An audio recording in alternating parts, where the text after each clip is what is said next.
Hello, hello, hello. Teka lang, mag-share lang ako ng live ha.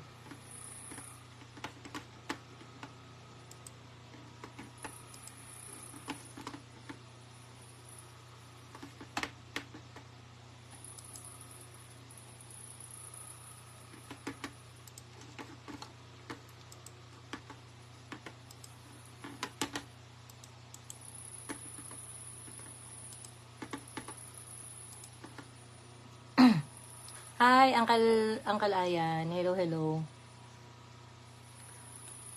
Ayan. Asa na si Si Jonathan. Asa na si Jonathan?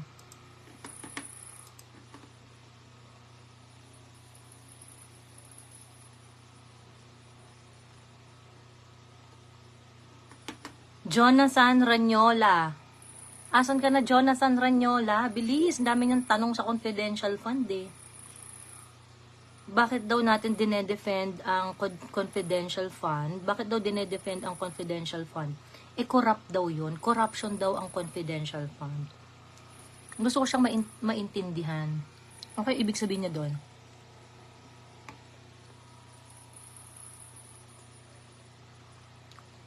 Ang iconic pa rin nung live niya siya.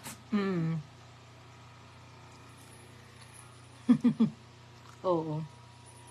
Classic, Sobrang classic. Ayun, asan na? Ang dami-dami niyang problema sa confidential fund. Tapos sabi niya ganun, ba't okay lang sa inyo na walang detalye ang confidential fund? Ito yung kaya ang hirap-hirap kausap ng mga pink. Kasi naghahanap sila ng wala. Bex, hindi kayo makakahanap ng detalyadong confidential fund. Saan kayo makakakita ng confidential fund na detalyado? Ang tatanga! Ba't kayo ganyan? Kaya raw sila galit dahil hindi raw detalyado ang confidential fund. Hindi daw nila alam kung saan gagamitin. Una-una, ba't papaalam sa'yo? Diba? Bakit ipapaalam sa'yo?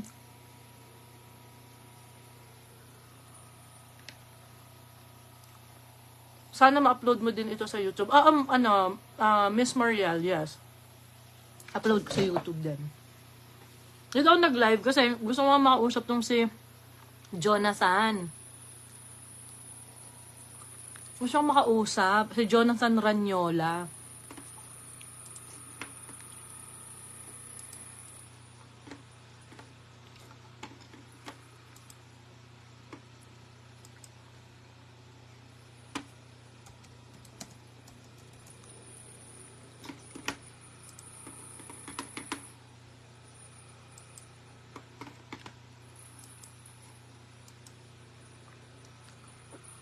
Hello, hello.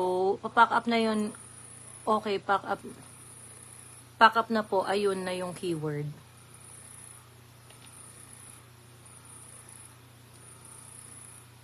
Hindi ko mag-gets yung galit na galit sila. Bakit kayo okay lang sa inyo ang confidential fund na hindi nyo naman alam ang detalye? Mas galit na sila. Galit na sila. Not a pink, but I have a question po, Ate Joey. Bakit kailangan ng DepEd ng confidential fund para labanan ang CPP-NPA? Ang recruitment nitong grupo na ito ay sa tertiary college level at hindi sa basic education. At kung meron man, ay maliit na porsyento lang. Ganon, hindi ba lahat ng CHED ibinigay ang pondo? Apparently, di ba nga, they discovered that the recruitment doesn't happen in tertiary education. Base nga sa pag-aaral nila, apparently, of course, these are the things that you do not know. Yun yung impression natin before, that recruitments happen in college. But no, it's not. Elementary ka pa lang, ginugroom ka na. So, bakit mo nasabi na kaya bang panghawakan ni Inday Sara yung sinasabi mo na sa college level nagkakaroon ng recruitment? Hindi nga ganun yung pag-aaral nila, hindi ganun yung lumabas sa pag-aaral nila. Sa pag-aaral nila, ang recruitment nagsa-start sa senior high school at saka sa junior high school. In fact, yung anak ni Mami Isay, wala pa siya sa college noon eh. Pero nakitaan niya na ng nakitaan niya na ng symptoms si AJ eh. Ngayon, ito pa yung isa. Kung yung mga estudyante, as early as elementary, bukas na yung isip nila dyan sa mga recruitment na yan, and everything, ganyan-ganyan. Hindi ba, ito ay isang napakalaki ring factor para hindi sila ma-recruit pag nag-college sila? Ganon. Lalo na yung mga sumasali sa journalism, sabi ni Rex. Ayun. So, yun sa akin, yung parang why do you assume na tertiary lang siya kakaroon ng recruitment? How much do you know about recruitment? Kasi itong mga to, may data yan, may ano yan. In fact, ni-reveal nga ni Inday na meron silang 16 schools na nakita na very active ang recruitment. Very active na recruitment. 16 elementary schools. Ngayon, alam nyo naman, yung mga recruiter na mga ganyan, pag nag-work yung kanilang model sa isang school, dumadami yan. Mabantuan lang ng tubig, dumadami yan. So, yun.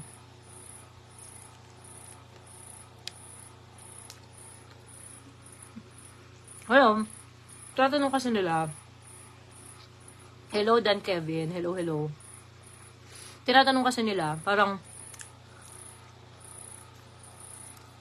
Ba't ang laki-laki? Ba't kayo pumayag? Ang laki-laki, eme, ganyan-ganyan. Alam mo, sa totoo lang, to certain extent, naiintindihan ko yung worry, yung mga walang tiwala kay Sarah. Naiintindihan ko yung worry nila. Hello, Romy Ray. Hello, Kenneth. Due to confusion lang po talaga, please educate me po, ate. Bakit mas mataas ang confidential fund at intelligence fund ng Philippine Army at Philippine Navy? Gawin niya bang military surveillance ang DepEd, pati ang mga guro nito? No. Actually, kagabi, napag-usapan na rin namin yan. Yun yung security assessment nila Inday Sara sa education. So, basically, sa education, maraming mga security threats dyan. So, therefore, kailangan niya ng confidential fund, intelligence fund, in order to subvert it. Okay. Bakit kayo nagagalit? Dahil mas malaki yung sa education at kesa sa military at saka sa ano. Kasi po, hindi mo po ibibigay ang confidential fund na para patungkol sa education, sa military at sa PNP or DND or whoever na law enforcement groups. Why? Kasi wala naman po silang expertise sa education. Pagkatapos, yung sinasabi na gagawin bang military surveillance sa pati ang mga guru nito, ganyan-ganyan? Of course not! Of course not! Bakit yun yung... Hindi po ganon. Okay? Ang trabaho po ng DepEd ay i-formulate kung ano-ano ang mga problema involving national security sa kanyang sektor, which is education. Okay? So ngayon, pagkakunwari, na-map out na ni Inday yung problema sa education, yung mga security threats dito, ganyan-ganyan, she's going to sign up all the law enforcement groups. Okay, so for example lang. Di ba we're number 1 in online sexual exploitation of children? Di ba we're number 1 in that? Okay. So ngayon, it's an education problem kasi biruin mo mga estudyante to, pumapasok to ng elementary, pagkatapos pag uwi nila, ito yung mga nabibiktima ng maraming mga pangyayari na kasi dun sa report ng UNCHR, ng UNICEF, sorry, sabi doon, yung mga nambibiktima sa mga bata ay actually mga malalapit sa kanila, kamag-anak nila, magulang nila. Ganon kalapit. So ito, mga pumapasok sa school, ganyan. Pagkatapos later on, sila rin yung na-exploit online, sexually, ganyan. Okay. syempre, kung kunwari, tawag ito, sabi ni yung mga learners ko kasi, nagiging biktima ng sabi ni Inday, nagiging biktima ng online sexual exploitation, ganyan-ganyan. So ngayon, sabi gano'n ni Inday sa PNP, kailangan namin ng 1,000 na hijack na hacker para pagka nagkaroon ng mga ganyan mga sexual exploitation online. Kunwari lang to kunwari lang tong mga hackers na to ay ma-neutralize nila yung ma-take down nila yung mga pages na gano'n, kineme, ganyan. Sabi nung sabi ng PNP, PNP Cybercrime, sabi ng PNP Cyber, ma'am, maganda yan. Kaso wala kaming pambayad ng 1,000 hackers. Hindi namin yung magagawa. Pasensya na po Sabi niya ganun. So, paano ngayon? Paano ngayon gagawin ni Inday? O, diba? Pero dahil may pera si Inday, sabihin niya doon sa PNP, huwag kang mag-alala. Meron akong 1,000 meron akong confidential funds dito. Pwede natin gamitin yon so that we can work together for me to solve this problem and to improve the dropout rates of the students. Ganyan. At saka yung pambibiktima sa aking mga learners. Ganun. So it doesn't mean na yung mga teacher yung of course the teachers are going to help in in making it possible. Kasi syempre, ako kuha na naman ng data diyan ni Inday, mga teachers 'di ba?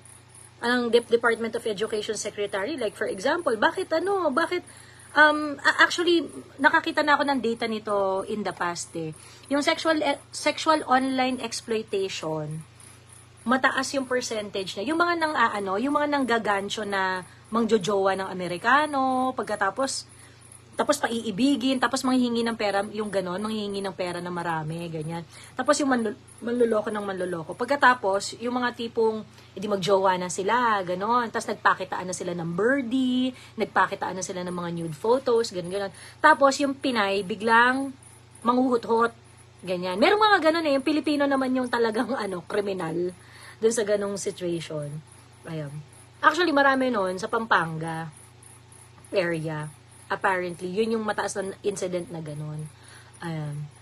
So anyway, gano'n, hindi siya yung parang, teacher yung gagawing magsusurveillance, kineme, ganyan. Of course, hindi siya gano'n. Love scam, yes, thank you James Davao, ayun. Mga gano'n. So yun. So ngayon, problema yun ni Sarah kasi mga learners yung involved dun 'Diba? So ngayon, binibigay yung confidential fund dun sa ahensya kasi you expect that the secretary of the sector who's handling it is more knowledgeable in understanding the problem. Ganon. Sino po si Jonathan Ranyola? Hindi ko alam kung kakamping siya or basta galit na galit siya sa confidential fund ni Sarah.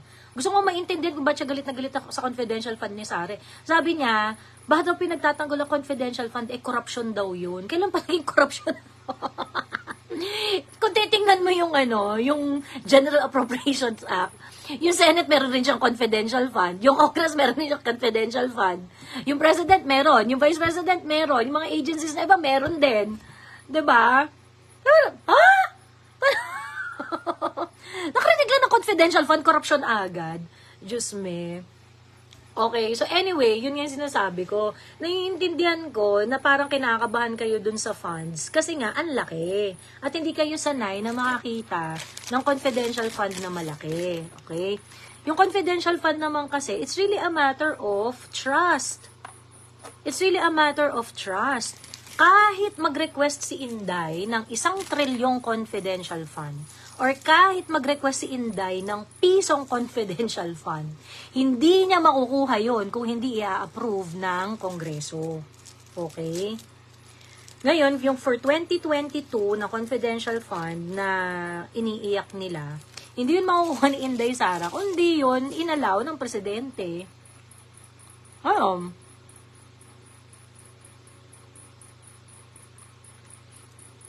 Constitutional ba ang ginawa na pinasa ang confidential fund sa OVP galing sa pondo ng President noong 2022 na worth 125M? Kahit ng process of augmentation ay pwede lang for existing but deficient items Hindi naman totoo yan eh. Hindi totoo yan. Yung, existing deficient items of appropriate, yun, totoo. Ako, I believe, kasi maraming mga government agencies na let's say, mababa lang yung confidential fund nila sa GAA. And let's say they were able to establish that there is a serious problem that requires extraordinary response sa law enforcement. So what they're going to do, they're going to talk to the President. Mr. President, meron kaming binabantayan na mga sindikato dito sa aming bayan, kunwari, ganyan. But we would not be able to, we think we can knock them out, ganyan. But with the current resources that we have, we cannot do it. We would also need some funds in order to completely neutralize these bad guys, ganyan. Of course, syempre, nung budget season, hindi naman yun na project ng LGU eh. Hindi naman yun na project ng LGU. So, it only cropped up nung time na lumabas talaga yung problema. And so, they're going to reach out to the President. So, the President will assess whether or not yung confidential fund niya ay maaari niyang i-share doon sa humihingi sa kanya ng confidential fund. Ngayon, sa akin yun lang ha, common sense lang yun eh, common sense lang yun. But if those people are saying that it is unconstitutional, then go ahead, by all means. But I saw a lot of government agencies ask for confidential funds and they were able to get one. Minsan, pinagbibigyan sila ng presidente dun sa request nila, minsan hindi. Minsan, mas maliit kaysa dun sa nire-request nila. Ganun. So parang it has been done, it has been a practice ever since 1987 Constitution. So parang unconstitutional talaga po. Hindi. I don't think it is. I don't think it is. Kahit mag-type ka ng mga ang dami ng mga ganong pangyayari. Confidential funds in the Philippines, jurisprudence. Mag-type mo lang yon. Ang daming mga cases na maglalabasan tungkol sa confidential fund. So parang sa akin, kapag ka hindi mo inalaw na magbigay ang presidente ng confidential fund sa mga executive offices, ini-emasculate mo yung presidente. 'Di ba? Mas naniniwala ako sa former Chief Justice kaysa kay Contreras na nagsabi na impeachable offense daw yun. Oo naman, di mo abogado si Contreras eh. Tsaka di mo nag-aral ng law si Contreras eh. Tsaka actually, I don't think naintindihan ni Contreras yung Aquino versus Aurelio versus Aquino. Kasi yung DAP yung pinag-uusapan, doon di naman confidential fund. Ano ba yung purpose ng DAP? Discretionary fund ng Pangulo yon. It does not necessarily mean na it is for national security, kineme-kineme. Pang mga priority projects yun eh. Magkaiba sila ng nature ng confidential fund. Ganun. So parang, I'm so sorry, Prof. Contreras, pero that's just pure BS. Ngayon ko sinasabi niya, kasi ito pa yung isa na na nakakaloka. Sinasabi niya, ground raw yun for impeachment. Hindi yata alam ni Prof. Contreras na ang ground po sa impeachment ay culpable violation of the Constitution. If a certain act is unconstitutional, it doesn't mean it is a culpable violation. Diyos ko po naman, nakarinig lang ng unconstitutional, feeling niya ground na for impeachment. Nakalagay naman po yun sa Constitution natin. Ano yung mga ground for impeachment? 'Di ba? Culpable violation of the Constitution. So ngayon, pag unconstitutional yung isang act, does that mean it is culpable violation of the Constitution? Di dapat, kung gano'n ang sistema, dapat in-impeach na agad si Pinoy. Kasi yung EO, yung first na EO na ginawa ni Pinoy was actually declared unconstitutional. O pagkatapos, yung Presidential Discretionary Fund pa, before, na-declare din na unconstitutional. Bakit hindi siya in-impeach? Ang dami-dami niya ng grounds, ang dami niyang nung panahon ni Pinoy, ang dami niyang mga batas na na-declare na unconstitutional. And there was no conversation about impeachment just because of that. Parang feeling yata ni Prof. Contreras, kapag ka unconstitutional, grave violation of the Constitution agad. Hindi po. Unconstitutional lang siya, pero it doesn't automatically mean that it is a grave violation of the Constitution. Ayun. Deo, thank you for the stars.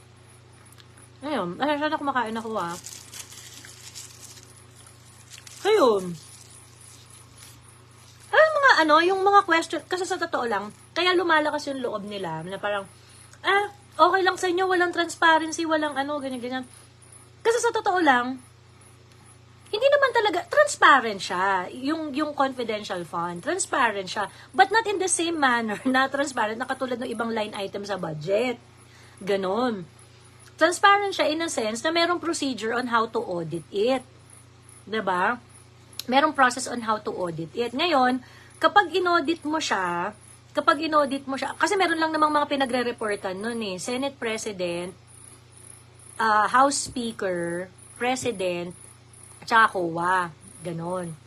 So ngayon, kung yung mga sa COA, may post-audit liquidation yun So ngayon, i-report mo lang, di ba pag nanghingi ka ng budget, hindi mo mailalagay yung mga specifics ng confidential fund. Pero kailangan mo i-report kay COA, may post-audit liquidation doon. Yung post-audit liquidation doon sa COA, kailangan mo talaga i-explain kung paano mo siya ginastos. Okay? Ngayon, madideclassify rin naman yan Later on, madideclassify din siya. It's just that, at the moment, while the operation is still going, while the program is still ongoing, I'm so sorry, you will not know it. Yung details lang, di mo talaga malalaman. So ngayon, parang feeling na, bakit nyo tinatago? Ganyan. Siyempre, tinatago talaga yun sa mga tanga. Kaya nga confidential Tapos sabi niya ganun, bakit secret? Dapat malaman namin yan. Ganyan. Hindi na natin nahuli yun. Dapat nating mahuli kung sinabi natin sa inyo yun. Kayo pa naman ang dadaldal nyo. Diba? Pagka sinabi ba sa inyo ni Inday Sara kung saan niya gagamitin, makaka-promise ka ba na hindi mo sasabihin or hindi mo maida-divulge ang kanyang paggasta? Diba?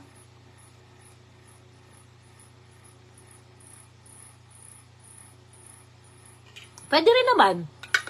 Bigyan kayo ng report ni Inday Sara, pagkatapos, bigyan kayo ng report ni Inday Sara, tapos pag nag-leak, dapat bitay kayo. G? Diba? Pwede ganon. Kasi ginopardize niya yung national security program Diba? Sige, sabihin sa inyo ni Inday Sara, mag-report siya sa inyo kung saan gagamitin. Tapos, pag na-jeopardize yung national security operations, yung programs niya, bitay kayo. G? Ikaw, kunwari, bumili siya ng 1,000 taser. Kunwari, sabihin na natin na bumili siya ng mga attack drones, ganyan. Kunwari lang Bumili siya ng attack drones. Sinabi niya sa inyo. Nakwento niyo sa mga NPA niyong kaibigan. Di ngayon, yung mga NPA, bumili sila ng armas pang-kontra sa attack drones. Di ngayon, nung sinugod ni kunwari lang naman to. Kunwari, sinugod ni Inday, pinasugod ni Inday Sara yung mga NPA. Nabaril lahat ng drones na binili niya. Ganyan.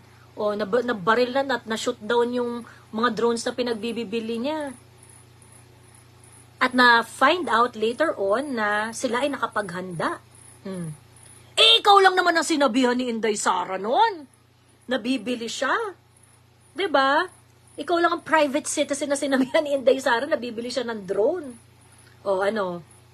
Pag nalaman yun ng NPA, dapat bitay ka. At least, transparent sa'yo. Nakuha mo yung information. Pero pag hindi mo na-keep yung secret, bitay ka. Diba? Payag kayo doon? Okay lang sa akin yun. Hindi. Sabihin ni Sarah sa inyo kung saan niya ginamit yung pera. Mga spicy BBM supporters dapat din gamitan ng Confi Fund. Totoo.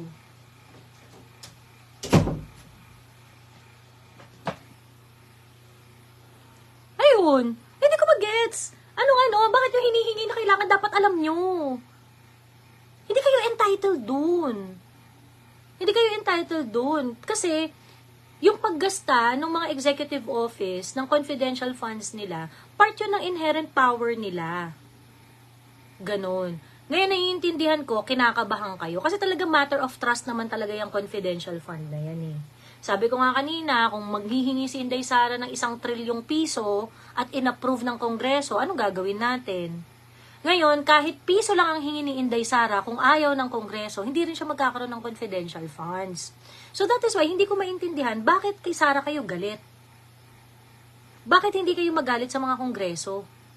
Sa mga kongresista? Sila naman yung nag-a-approve niyan. Diba? Ba't hindi kayo galit sa mga congressmen? Ngayon, kung ayaw niyong magkaroon si Inday Sara ng confidential funds, dapat binonggahan niyo yung lobby ninyo. Sinulatan niyo yung mga congressmen ninyo. Sinulatan niyo yung na parang please, huwag niyo pong bigyan ng confidential funds si Inday Sara. May clue na nga kayo ng 2023, di ba? Nung na-deliberate yung budget ng 2022 para sa 2023, meron siyang confidential fund. So, it's not gonna stop. Makakuha siya at makakuha ng confidential fund. O, edi dapat, for 2024, since ayaw nyo, ginalingan nyo na. Immediately after ma-deliberate yung 2023 budget for the next year. Entitled masyado sa kakarampot na tax nila kung makademand feeling dapat ini-inform lagi. Correct. As if naman, ginagastangan ng asawa niyo, hindi niyo alam eh. Diyos ko. Diba? Lalong may stake kayo dun. Diyos ko. True, kasi sila ang representative, sabi ni Kuya KS. O yung mga spicy pro BBM na anti-Sara, makinig kayo dito, ang kukulit nyo din eh. Totoo.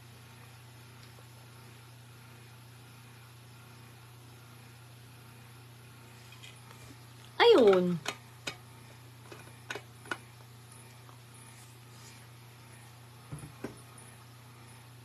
Hindi ko gets. So, ba't galit na galit? Ba't galit sa confidential funds? Ngayon, pinagkakatiwalaan si Sara. You know, ito yung mga facts dito, no? Kuhang-kuha ni Sara ang tiwala ng Congress. Kuhang-kuha ni Inday Sara ang tiwala ng Congress. She breezed through the committee hearing ng budget ng OVP. So, nag-breeze through lang talaga yung dali lang, di ba? Di ba si Sandro, sabi ni Sandro, we'd like to extend parliamentary courtesy to the office of the Vice President. So, hindi nila kinwestiyon yung budget ni Inday. So, nagkaroon lang ng kaguluhan nung umakyat sa Senado kasi nga, alam mo naman mga senador, mga mahilig mag-grandstand, di ba? So, kumanaka na sila doon. So, pagkatapos, ito namang si Senator Risa Ontiveros, bakit pinagpapawisan? Ang kapal rin ang mukha nito ni Senator Risa Ontiveros, Senator, alam niyo po kung anong definition ng pinagpapawisan? Kayo po, noong tinalakan kayo ni Pia Cayetano para doon sa mga SEA Games project na pinatayo. Di ba tinalakan ka ng bonggang-bongga doon ni Pia Cayetano, pagkatapos hindi ka makasalita. Di ba ganon ka? Paganon-ganon ka dun, Senator Risa Ontiveros? O pagkatapos, paano mo sinagot si Pia Cayetano nun? Kasi nun guys, this was in 2020. So ngayon, ang sabing gano'n ni isa sa mga issues na gustong magkaroon ng inquiry ni Risa Ontiveros ay yung mga projects involving the 19th SEA Games. So madami raw pinatayo, marami raw hindi dumaan sa bidding, madami daw kontrobersya, marami raw ginastos, pati yung kaldero na 50 million. So galit na galit si Risa Ontiveros, ganyan-ganyan. Ang daming kineme, ganyan-ganyan. Pero sa akin naman nun, sige, fine. Edi, kung feeling mo, meron ka hawak na proof na nagkaroon ng corruption dyan, di go ahead. Susugin mo. In fact, kapag meron ka talaga nakitang corruption dyan, edi, good for you, diba? Edi, good for you. So ngayon, ang tawag dito, tinalakan siya ni Pia Cayetano. Sabi gano'n ni Pia Cayetano, sinasampal mo yung mga athletes natin, sabi niya gano'n. We are creating world-class facilities, sabi niya gano'n. Sabi nga, we are creating world-class facilities. Pagkatapos ikaw sasabihin mo, itong mga projects na ito, magiging elephant in the room lang. Ganyan. Sabi niya, ganun. Wala tayong nagawa para sa mga athletes na sobrang bonggam-bongga. Sabi nga ganun ni Pia Cayetano. Malalim yung hugot ni Pia Cayetano kasi naging national athlete si Pia Cayetano. O sabi niya, yung mga runners natin, nung nakita nila yung Philippine Sports Arena, nagsipag-iyakan sila sa ganda. Sabi niya ganun. Sabi niya, yung mga players natin, yung mga national athletes natin, they would go on 10 months, walang allowance. Tapos ire-represent pa rin ang Pilipinas. Pagkatapos nung binigyan mo ng magandang facilities, bababuyin mo pa. Sabi, talagang very strong talaga yung language ni Pia Cayetano. Si Risa Ontiveros. Kasi hindi ko naman, ito ay hindi lang naman opinion ko. Opinion rin to ng ibang kinemi plaktidoodle. Nagagaganon si Risa. As in, alam mo yon, amoy na amoy mo yung pawis dun sa singit niya. 250 kilometers away. Dahil tinalakan siya ng grabe yung ni Pia doon. Yung pangbabalasubas niya kay Risa Ontiveros. Ganon. So ngayon, ano nangyari doon sa inquiry na yon? Senator Risa, wala, di mo tinuloy. Bakit? Pinagpawisan singit mo eh. 'Di ba? Di siya natuloy. Di natuloy yung inquiry na yon. Ayun. So, 'di ba ma'am, pagkatapos ngayon kung makapagsalita, pinagpawisan raw si Inday Sara. Azus! Nasabi mo ba yan based on experience? Senator Risa? Nasabi yata yan ni Senator Risa based on experience eh. Huwag kasing akbayan si Risa, nangangamoy ang akbay niya. True. Makakaloka. Parang PTA donation ni Serapi. Witty comeback lang yan. Correct. So, ayun. So, parang hindi ko ini-stretch nila yung issue dun sa confidential funds because malaki. Okay? Kagaya ng sinabi ko, ang facts dito, pinagkakatiwalaan si Inday Sara ng Kongreso.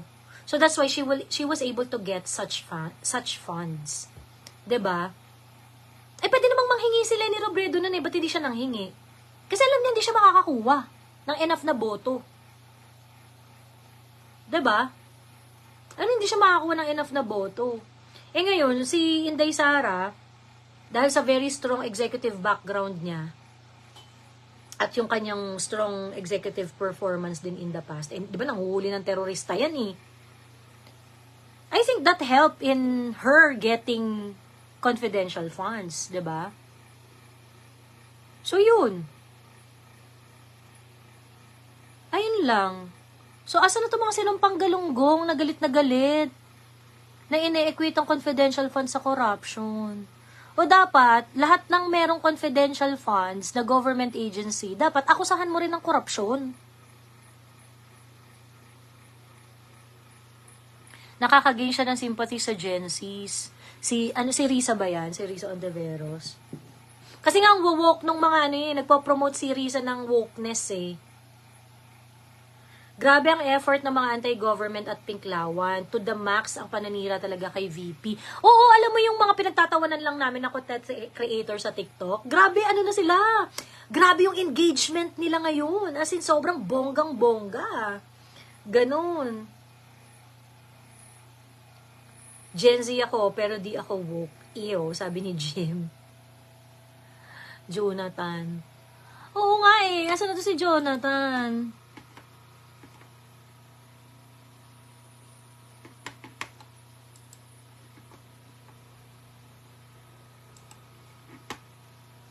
Asan ka na? Live ako. Ayan. Hanapin natin siya. At i-share ko ang link sa kanya. Mga suggested for you pati sila, madam. Oo nga eh. Totoo. Talaga? Hanip talaga sa engagement.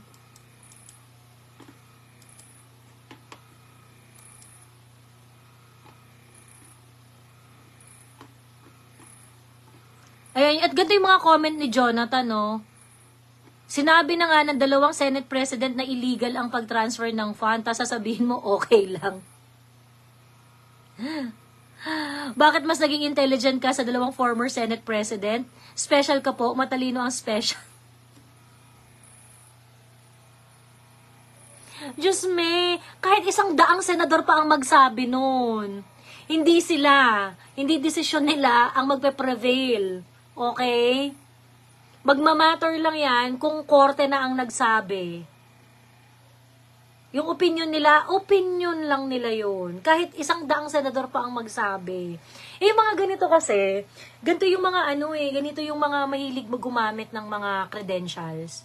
2 senador, ano ka ba? 'Di ba? Ano ka ba? Ordinaryong tao ka lang naman. Mas matalino sa yun, 2 senador yun, ganyan-ganyan. Kaso ang problema, alam nating lahat, well, hindi naman talaga lahat, yung mga may utak lang. Alam ng mga may utak na wala sa poder ang mga senador na magsalita kung yun ay constitutional or unconstitutional. Kasi, korte ang magsasabi nun. O ngayon, kung feeling ng mga senador, the transfer is illegal, then petition to the Supreme Court, 'di ba? So unfortunately, kahit 100 senador pa magsabi niyan, kung hindi yan kakatigan ng korte, walang silbi 'yun. Ayun. Ano pa ba yung mga sinasabi dito ni Jonathan Ranyola? Kakatamad kasing kausapin 'to eh.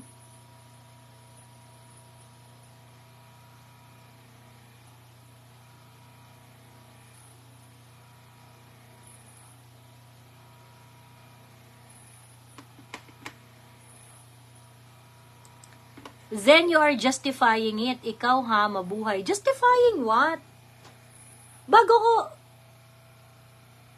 Nandiyan na yung confidential fund. Bago tayo naging tao lahat dito, may confidential funds na. Nakakaloka.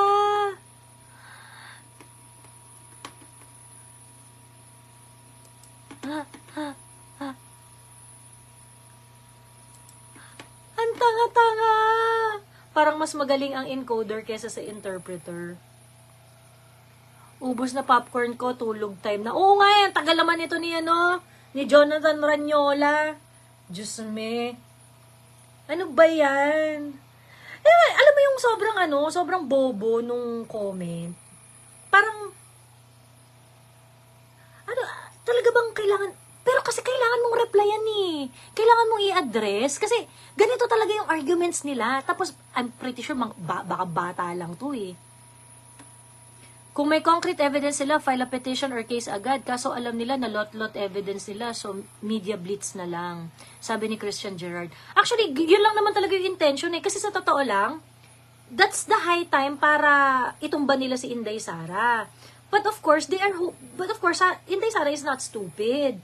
So, alam nila na hindi nila pwedeng makasuhan lang ng ganun-ganun si Inday Sara. Or, have the court declared na yung act niya or yung act ni PBBM are unconstitutional sa pag-transfer ng intelligent fund from OVP's fund to Inday.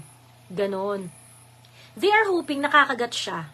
At they are hoping na marami silang maluloko dun sa ganong klaseng nila. Hindi sisipot sa live, pero bukas kukudayan sa comments. Style nila bulok. Totoo.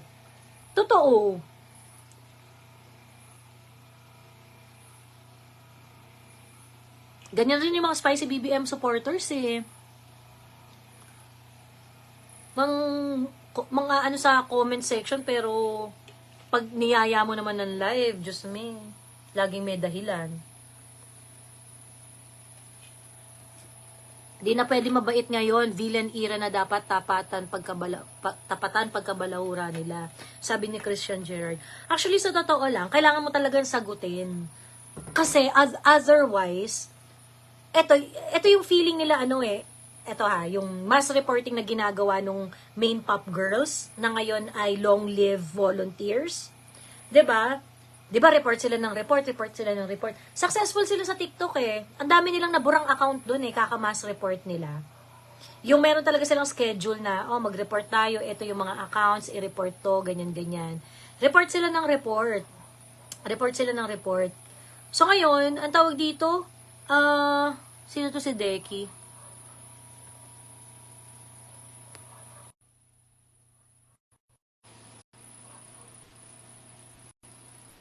Ayan. O, Deki, nag-request si Deki David. Need i-address kasi pag nanahimik, totoo. Kala totoo. VP Sara is not stupid. Anak ni Duterte yan. A different breed and version. Yung confidential, hanapin na lang sa Mary. Tulog na ako, Miss Joey. Okay, good night, Arv. Good night, Arv. Mga losers for life lang ang nagre-report. Ma'am, pwede ko po ba kayo yakap? Paano mo kaya yakap? Ayun, hello, Deki. Hello, Deki. Hello? Hello, Deki. Ay, tangina. Tangina ka, Diri. Ano ba yan? Tangina. Lalabas ang titi. Ano ba yan?